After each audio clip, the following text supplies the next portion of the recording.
नमस्कार, आप सभी का फिर से एक बार स्वागत है मेरे यूट्यूब चैनल जयश्री स्टिचिंग में। फ्रेंड्स, इसके पहले के वीडियो में हमने कटोरी ब्लाउज से नाप लिया था और उससे हमने 4 टक्स बेल्ट ब्लाउज की कटिंग करी थी।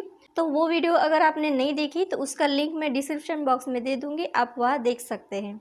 तो फ्रेंड्स, आज के इस वीडियो में हम उस ब्लाउज की स्टिचिंग करेंगे, फुल स्टिचिंग करने वाले हैं।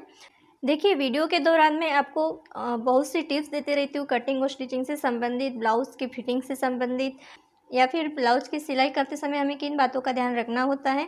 तो आप पूरी वीडियो देखते नहीं हैं, स्किप करते हैं, तो फिर आपको वो वीडियो समझ में नहीं आती है, फिर आपके ब्लाउज़ में फिटिंग भी सही से नहीं आती है। तो प्लीज़ वीडियो को लास्ट तक देखिएगा, क्योंकि मैं इस ब्लाउज़ का स्टिचिंग करते समय आपको बहुत सी महत्वपूर्ण चीज़ें बताऊँगी, जिससे आपके ब्लाउज़ में फिटिंग सही से आएगी और आप अच्छे से ब्लाउज़ की सिलाई कर सकते हैं। तो फ्रेंड्स, आगे बढ़ने से पहले आप अगर मेरे चैनल पर नए हैं और अभी तक चैनल को सब्सक्राइब नहीं किया है तो प्लीज़ चैनल को सब्सक्राइब कीजिएगा, साथ ही में बेल आइकन को भी प्रेस कर लीजिएगा। तो चलिए आज की वीडियो स्टार्ट करते हैं। तो देखिए, यहाँ पर मैंने ये ब्लाउज ले लिया है सिलने के लिए और इसके पहले की वीडियो में हमने इसका फुल कटिंग किया था।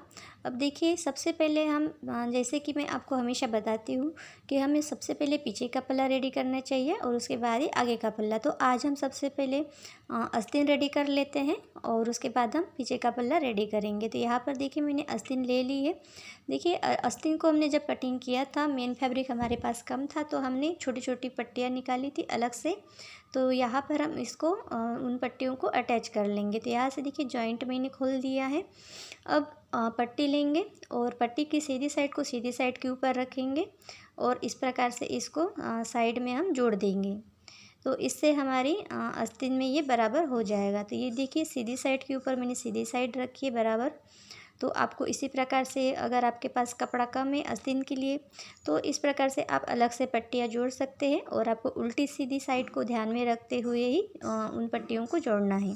तो देखिए, इस प्रकार से हमने ये दोनों आस्तीन में पट्टियाँ अटैच कर ली हैं।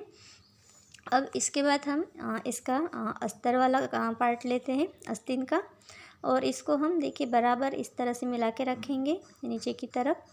और देखिए, आस्तीन की लंबाई हमें 10.5 इंच तैयार चाहिए थी और फुल लेंथ हमें यहाँ पे 11.5 इंच लेनी थी, लेकिन यहाँ पे 2 पॉइंट कम पड़ गया हमें कपड़ा, तो हम यहाँ पे आधा इंच से भी कम दूरी से यहाँ पर हम सिलाई डालेंगे। थोड़ा कम मार्जिन लेते हुए सिलाई डालेंगे तो आपका आस्तीन की लंबाई बराबर यहाँ पे बराबर 10.5 इंच तैयार हो जाएगी। तो इस प्रकार से देखिए, आप अगर कपड़ा कम है आपके पास, थोड़ा बहुत कम पड़ रहा है, तो इस प्रकार से आप आस्तीन को रेडी कर सकते हैं। अब देखिए, हमने स्लीव को इस तरह से बराबर अटैच कर लिया है। अब एक्स्ट्रा कपड़ा है उसको कट कर लेंगे इस प्रकार से। तो यहाँ पर देखिए, मैंने यहाँ पे एक्स्ट्रा कपड़ा कट कर लिया है। अब हमारा जो भी फिटिंग के निशान है वहाँ पर एक एक कट लगाएंगे। अब देखिए, सीधे साइड से यहाँ मोरी में एक सिलाई डाल देंगे 1/2 इंच की दूरी से। अब ये बिल्कुल हमारी आस्तीन रेडी है। इसी प्रकार से दूसरी आस्तीन भी रेडी कर लेते हैं। तो यहाँ पर दोनों आस्तीन मैंने रेडी कर लिए हैं। अब देखिए, कटिंग करते समय मैंने यहाँ पे फ्रंट आर्म होल की कटिंग नहीं की थी, तो चलिए अब हम यहाँ पे फ्रंट आर्म होल की कटिंग कर लेते हैं। तो इस प्रकार से देखिए, आस्तीन को बराबर जमा के रखेंगे, दोनों आस्तीन को एक के ऊपर एक रखेंगे और यहाँ पर अब हम इसको कट कर लेते हैं। कट करने से पहले देखिए, आपको यहाँ पे आस्तीन का सीधा पार्ट सीधे पार्ट के ऊपर रखना है। देखिए, सीधी साइड के ऊपर रखी है मैंने। अब यहाँ पर हम इसको कट कर लेते हैं। तो देखिए, इसको मैं कट कर लेती हूँ। तो इस प्रकार से देखिए, मैंने मार्किंग की थी, उसी मार्किंग के ऊपर से हम इसको कट करेंगे। तो देखिए, इस प्रकार से हमने फ्रंट आर्म होल कट कर लिया है। अब इसके बाद हम इसको साइड में रख लेंगे।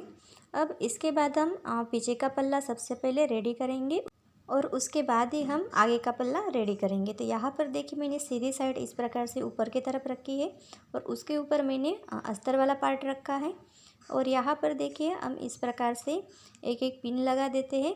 अब यहाँ पर मैं कमर में अलग से पट्टी अटैच नहीं करूँगी। आप चाहे तो अलग से कमर पट्टी अटैच कर सकते हैं और उसके बाद उसको हाथ से तुरपाई कर लेंगे। तो यहाँ पर देखिए, मैंने डायरेक्ट यहाँ पे सिलाई लगा दी है और देखिए, अस्तर को इस तरफ पलटा है और अस्तर वाले पार्ट के ऊपर से मैंने दबाव के लिए एक सिलाई डाल दी है और अब देखिए, इसको मैंने इस तरह से पलट के सीधा कर दिया है। अब यहाँ पर देखिए, एक पिन लगाएंगे। देखिए कोई कोई फैब्रिक क्या है इस प्रकार से यहाँ आर्म होल पे जमा होने लगता है जब हम इसको अटैच करते हैं मेन फैब्रिक और अस्तर को। तो कोई कोई कपड़ा क्या होता है एकदम ज़्यादा सॉफ्ट होता है तो यह आर्म होल साइड पर वो जमा होने लगता है। यहाँ पर मेरे पास जो फैब्रिक है ये बिल्कुल भी जमा नहीं होगा, लेकिन मैंने आपको बताने के लिए यहाँ पर इस तरह से पिन लगाई है। देखिए दोनों साइड मैंने पिन लगाई है और इससे हमारा दोनों फैब्रिक जो है बराबर चिपका हुआ रहता है और इधर उधर फिसलता नहीं है। अब ये देखिए मैंने पूरी सिलाई लगा दी है। अब जो भी एक्स्ट्रा फैब्रिक है उसको कट कर लेंगे। तो देखिए इस प्रकार से मैंने ये एक्स्ट्रा फैब्रिक यहाँ से कट कर लिया है। तो यहाँ पर देखिए फिटिंग की सिलाई के ऊपर एक एक कट लगाएंगे। अब पीछे का टक्स हम डालेंगे। तो देखिए यहाँ पर इस टक्स को हम दूसरी तरफ छाप देंगे। इस प्रकार से थोड़ा टैप करेंगे तो ये देखिए इस तरफ ये निशान उभर के आ गया। अब यहाँ पर देखिए 1/2 इंच की दूरी से हम इसको सिलाई लगाएंगे टक्स में। तो डबल सिलाई मैंने यहाँ पे लगाई हुई है, डबल सिलाई लगाएंगे तो अच्छा रहेगा। तो देखिए ये दोनों टक्स मैंने यहाँ पे रेडी कर लिए हैं। अब देखिए ये जो टक्स है ये ऊपर की तरफ इस तरह से उठने लगते हैं तो ये बराबर चिपके रहे इसके लिए हम सीधी साइड से एक सिलाई डालेंगे 1/2 इंच की दूरी से कमर की साइड। तो ये बराबर देखिए बराबर चिपके रहेंगे। अब देखिए इसको इस तरह से पकड़ेंगे और यहाँ सेंटर पे एक निशान लगाएंगे और इसको अब साइड में रखेंगे। अब सामने का पल्ला रेडी करेंगे। तो यहाँ पर देखिए ये 4 टक्स वाला ये ब्लाउज़ है। तो यहाँ पर हम इसको एक बार और इसको डार्क कर लेते हैं चारों डार्ट्स को इस प्रकार से। अब इसको हम दूसरे वाले पल्ले में छाप देंगे। तो इसको हम यहाँ पे इस तरह से बिछा देते हैं और इस पल्ले को इसके ऊपर रखते हैं और इसको हाथ से थोड़ा सा टैप करके इन निशानों को छाप देंगे। तो देखिए इस प्रकार से मैंने बराबर बिछा दिया है और इसको हाथ से टैप करते हुए इसको दूसरी तरफ छाप देंगे। तो इसको देखिए मैं थोड़ा डार्क कर लेती हूँ। तो इस प्रकार से देखिए इसको हम मेन फैब्रिक के साथ अटैच कर लेते हैं। ये देखिए मैंने बराबर आमने सामने रखे हैं दोनों पार्ट्स को। अब इस प्रकार से बराबर अस्तर को रखेंगे और इसके बाद हम इसको मेन फैब्रिक और अस्तर को अटैच कर लेते हैं। देखिए अगर आपका फैब्रिक बहुत ज़्यादा फिसलने वाला हो तो आप वहाँ पर बीचों बीच या साइड में पिन लगा सकते हैं। 1 या 2 पिन लगा के रखेंगे तो वो बराबर चिपका रहेगा और आप आसानी से मेन फैब्रिक और अस्तर को अटैच कर सकते हैं। तो देखिए यहाँ पर मैंने ये मेन फैब्रिक और अस्तर को इस प्रकार से अटैच कर लिया है। और देखिए अटैच करने के बाद आपका ये जो भी एक्स्ट्रा कपड़ा रहेगा उसको कट कर लेंगे। तो यहाँ पर मैंने ये देखिए कट कर लिया है और सभी डॉट्स के ऊपर मैंने एक एक कट लगाया हुआ है। अब देखिए बड़ा वाला जो हमारा टक्स होता है उसमें हम 1 इंच की चौड़ाई रखेंगे नीचे से और यहाँ पर इस तरह से सिलाई डाल देंगे। देखिए अगर आपका हेवी चेस्ट साइज़ है तो आप इस चौड़ाई 1 इंच जो चौड़ाई मैंने ली है टक्स में उसको आप 1.25 इंच भी कर सकते हैं। उससे आपका अच्छा पफ क्रिएट होगा। और बाकी के जो 3 टक्स है उसमें आपको 1/2 इंच की चौड़ाई ज़रूर से रखना है, उससे कम नहीं रखेंगे। देखिए इस प्रकार से आपका बहुत अच्छे से पफ बन के रेडी हो जाएगा ब्लाउज़ में। देखिए इस प्रकार से कितना अच्छा यहाँ पे पफ बना हुआ है। तो इसी प्रकार से आपको टक्स में सिलाई डालनी है। तो देखिए इस प्रकार से मैंने ये दूसरा वाला पल्ला भी यहाँ पर रेडी कर लिया है। पूरी सिलाई डाल दी है मैंने टक्स में। तो देखिए यहाँ पर भी कितना अच्छा पफ क्रिएट हुआ है। अब इसके बाद हम यहाँ पे बेल्ट रेडी कर लेते हैं। तो देखिए अस्तर का कपड़ा मेरे पास कम होने के कारण मैं यहाँ पे पूरा बेल्ट कट नहीं कर पाई थी। तो यहाँ पर हमें अलग से यहाँ पे साइड में थोड़ा थोड़ा कपड़ा और अटैच करना पड़ेगा अलग से मार्जिन के लिए। तो देखिए इस प्रकार से मैंने ये दोनों बेल्ट में अलग से दूसरा कपड़ा अटैच किया है। और अब देखिए बेल्ट का मेन फैब्रिक वाला पार्ट जो है उसको इस प्रकार से आमने सामने रखेंगे और उसके ऊपर अस्तर वाला पार्ट रखेंगे सीधी साइड के ऊपर और इस प्रकार से 1/2 इंच की दूरी से सिलाई डालेंगे और उसको पलट के इस प्रकार से एक दबाव की सिलाई डालेंगे। तो यहाँ पर देखिए मैंने इस प्रकार से बेल्ट को रेडी कर लिया है और एक्स्ट्रा कपड़ा जो है उसको कट कर लेंगे। तो देखिए यहाँ पर हमारा जो बेल्ट है वो 2.5 इंच का रेडी रहेगा। तो यहाँ पर देखिए 3 इंच है, ये 1/2 इंच इसमें मार्जिन में चला जाएगा तो ये 2.5 इंच का बेल्ट बराबर रेडी हो जाएगा। तो देखिए इस प्रकार से ऊपर वाला जो पार्ट है उसको इस प्रकार से रखेंगे पीछे वाले पल्ले के ऊपर और इस तरह से बराबर बिछा के रखेंगे। और देखिए हमारा जो बेल्ट है वो 2.5 इंच का है, तो वो बराबर यहाँ पर आ रहा है कि नहीं वो चेक करेंगे। तो यहाँ पर हमारा जो बेल्ट है वो बराबर आ जाएगा। तो अब देखिए इसको हम इस प्रकार से रखते हैं, बेल्ट को सीधी साइड को सीधी साइड के ऊपर रखेंगे और यहाँ पर 1/2 इंच की दूरी से सिलाई डाल देंगे। तो देखिए इस प्रकार से बराबर आपको 1/2 इंच की दूरी से ही सिलाई डालनी है। और देखिए दूसरा वाला पल्ला भी हम यहाँ पे रेडी कर लेते हैं, दूसरे तरफ भी बेल्ट अटैच कर लेंगे। तो यहाँ पर देखिए मैंने अटैच कर लिया है। अब यहाँ पर देखिए डबल सिलाई डालेंगे तो अच्छा रहेगा, क्योंकि डबल सिलाई डालने से यहाँ पे ये मजबूत हो जाएगा और जल्दी सिलाई निकलेगी भी नहीं। अब यहाँ पर देखिए हम हुक पट्टी लगा लेते हैं। तो हुक पट्टी मैंने यहाँ पे 2 इंच चौड़ी ली है, आप चाहे तो 1.5 इंच की भी ले सकते हैं, 1.5 इंच से कम नहीं लेंगे। तो यहाँ पर देखिए मैंने इसको इस तरह से सीधी साइड से अटैच कर लिया है। अब उल्टी साइड पलटेंगे पट्टी को और यहाँ किनारे किनारे एक सिलाई डालेंगे और इस तरफ सुई को घुमाएंगे। देखिए इस प्रकार से अब थोड़ा थोड़ा कपड़ा नीचे की तरफ फोल्ड करेंगे और 1 इंच जितनी आपको पट्टी चौड़ी यहाँ पे रखनी है। देखिए इस प्रकार से मैंने सिलाई डाल दी है। अब एक्स्ट्रा कपड़ा कट कर लेंगे। अब दूसरे साइड हम आई पट्टी लगा देते हैं। तो आई पट्टी के लिए मैंने यहाँ डबल में देखिए 3 इंच यहाँ पे कपड़ा लिया है और यहाँ पे देखिए एक्स्ट्रा कपड़ा उसको कट कर लिया है। अब हुक पट्टी हम देखिए इस प्रकार से अटैच कर लेते हैं यहाँ पर। तो देखिए आपका हुक पट्टी हो या चाहे आई पट्टी हो तो उसको आपको थोड़ा सा एक्स्ट्रा ही लेना है, कम नहीं लेंगे, नहीं तो फिर आपका यहाँ पे पट्टी जो है कम पड़ जाएगी अटैच करते समय। तो इस प्रकार से आपको एक्स्ट्रा ही लेना है, आप उसको बाद में कट कर सकते हैं इस प्रकार से। तो यहाँ पर देखिए ये दोनों पल्ला हमने रेडी कर लिया। रेडी करने के बाद आपको एक बार ज़रूर इस प्रकार से मिला के देखना है दोनों पार्ट्स की बराबर है कि नहीं। अगर छोटा बड़ा है तो उसको आपको कट कर लेना है। तो अब देखिए हम ये पीछे का पल्ला ले लेते हैं। अब यहाँ पर हम सामने का पल्ला अटैच कर लेंगे। तो इस प्रकार से देखिए दोनों शोल्डर्स जो है इस प्रकार से एक के ऊपर एक रखेंगे और यहाँ पर 1/2 इंच की दूरी से सिलाई डालेंगे, डबल सिलाई डालेंगे। अब यहाँ पर देखिए दूसरे तरफ भी मैं इसको अटैच कर लेती हूँ शोल्डर्स को। तो दोनों तरफ शोल्डर मैंने अटैच कर लिए हैं। अब यहाँ पर हम गले के ऊपर पाइपिंग करेंगे। तो उसके लिए मैंने यहाँ पे गोल्डन कपड़ा लिया हुआ है। तो यहाँ पर मैंने 1.5 इंच चौड़ी पट्टी ली है उरेब में। तो यहाँ पर देखिए इस प्रकार से रखेंगे पट्टी को बराबर और इसको इस तरह से फोल्ड करके रखेंगे। और यहाँ पर देखिए बिल्कुल 3 पॉइंट जितना ही आपको यहाँ पे सिलाई लगाना है, 1/2 इंच से कम। और इस प्रकार से पट्टी को थोड़ा खींचते हुए लगाएंगे तो आपके शोल्डर्स जो है बिल्कुल भी गिरेंगे नहीं और बराबर बैठे रहेंगे। अब देखिए इसको पट्टी को इस तरह से पलटेंगे उल्टी साइड और आपका जो मार्जिंग वाला हिस्सा है वो बराबर आपका कवर होना चाहिए। इस प्रकार से देखिए बराबर इसको कवर करते हुए पट्टी को इस प्रकार से फोल्ड करेंगे और एक सिलाई लगाएंगे। तो देखिए ये जो मार्जिंग वाला हिस्सा है मैं बराबर यहाँ पर कवर करते हुए सिलाई लगा रही हूँ। इस प्रकार से अगर आप देखिए सिलाई लगाएंगे, इस प्रकार से फोल्ड करेंगे पट्टी को तो आपका पाइपिंग भी बहुत अच्छा बनेगा और गोल पाइपिंग बनेगा। ये देखिए इस प्रकार से अब पतला सा बारीक पाइपिंग यहाँ पे बना लेते हैं ब्लाउज में। तो चलिए यहाँ पर हम पाइपिंग के बराबर आपको किनारे किनारे सिलाई लगाना है, ना कि पाइपिंग के ऊपर लगानी है, ना कि ब्लाउज के ऊपर। बराबर ब्लाउज और पाइपिंग के बीचों बीच से आपको सुई को चलाना है। तो देखिए इस प्रकार से बराबर जमा के रखेंगे और उसके बाद ही सिलाई लगाएंगे। तो तभी आपका पाइपिंग भी बहुत बढ़िया बनेगा और ये गोल पाइपिंग बनेगा, बहुत अच्छा लगता है ये। और इससे देखिए जब भी आप गले के ऊपर पाइपिंग करें तो आपको पट्टी को थोड़ा खींच के ही लगाना है, ढीला नहीं रखेंगे।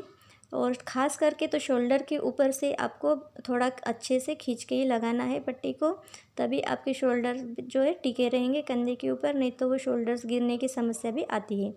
तो देखिए यहाँ पर मैं आपको दिखा देती हूँ ये कितना अच्छा गोल और पतला पाइपिंग हमने यहाँ पे बनाया हुआ है।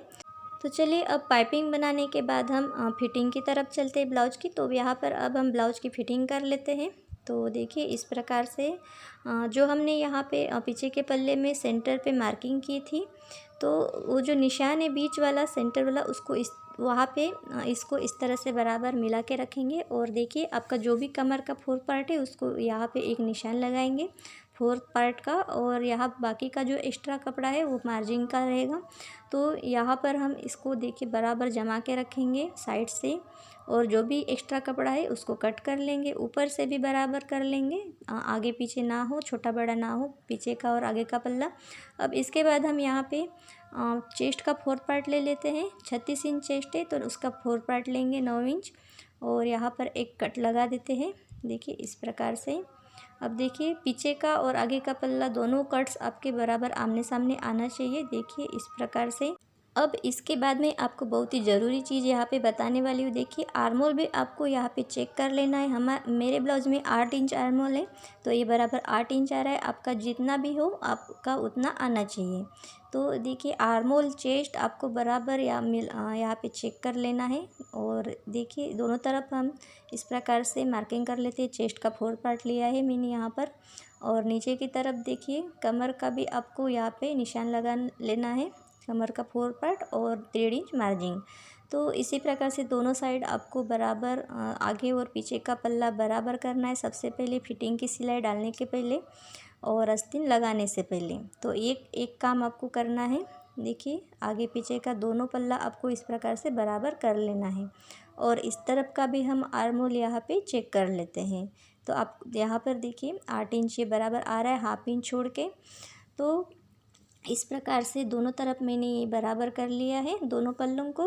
अब यहाँ पर देखिए साइड से एक सिलाई डाल देंगे इस प्रकार से।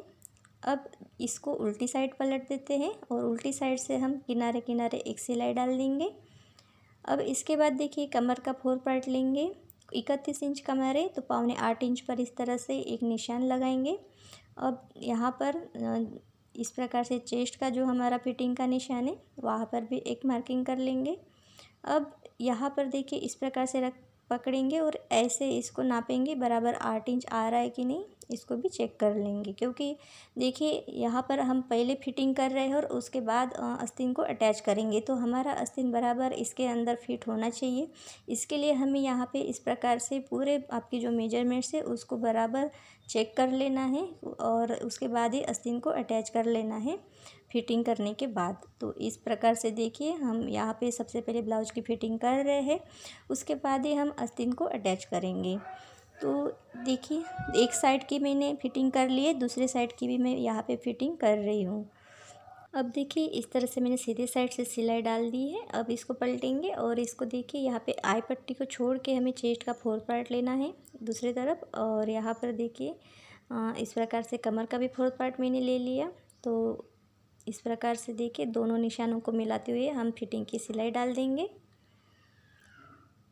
और 1-2 सिलाई एक्स्ट्रा डालेंगे मार्जिन के लिए। तो यहाँ पर देखिए मैंने दोनों तरफ फिटिंग कर ली है। अब इसके बाद हम आस्तीन की फ़िटिंग कर लेते हैं। अब देखिए फिटिंग करने से पहले आपको इस प्रकार से आर्मोल की साइड आपको मार्क कर लेना है, कि आपको जिससे पता चलेगा कि आपका ये फ्रंट आर्मोल है, और ये लेफ़्ट और राइट का आपको इस प्रकार से मार्किंग कर लेना है। लेफ़्ट साइड की आस्तीन है तो एल लिखेंगे, राइट साइड की आस्तीन है तो आर लिख लेंगे। इससे आपको आस्तीन अटैच करने में आसानी हो जाएगी।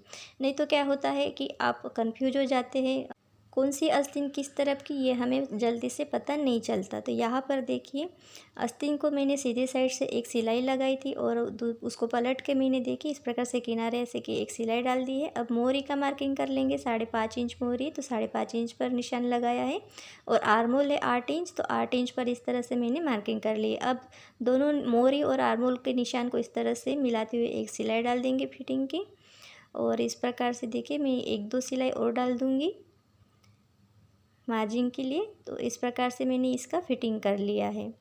तो देखिए इस प्रकार से बराबर पकड़ेंगे और इस तरह से चेक कर लेंगे कि ये बराबर 8 इंच आ रहा है कि नहीं। तो यहाँ पर दोनों आस्तीन में मैंने फिटिंग की सिलाई डाल दी है। अब इसको हम इस प्रकार से सीधी तरफ पलट देंगे। तो दोनों आस्तीन को मैं इस तरह से पलट देती हूँ। ये देखिए मैंने दोनों आस्तीनों को इस प्रकार से सीधा कर लिया है। अब इसको हम ब्लाउज में अटैच कर लेते हैं। तो ब्लाउज को देखिए उल्टा पलटा के रखेंगे और आस्तीन को सीधा कर लेंगे।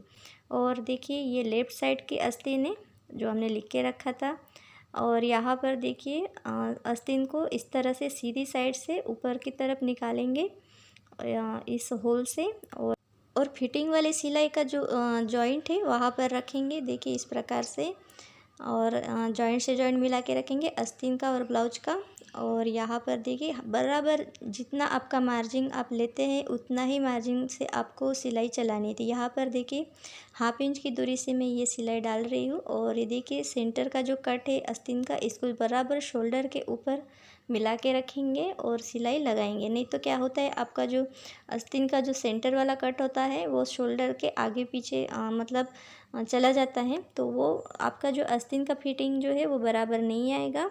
और इस प्रकार से आपका आस्तीन जो है आगे पीछे खींचने लगेगा। तो बराबर आपको बराबर इसी प्रकार से मिला के रखना है। और देखिए इस प्रकार से मैंने ये दोनों आस्तीन यहाँ पे ब्लाउज पे अटैच कर लिया है।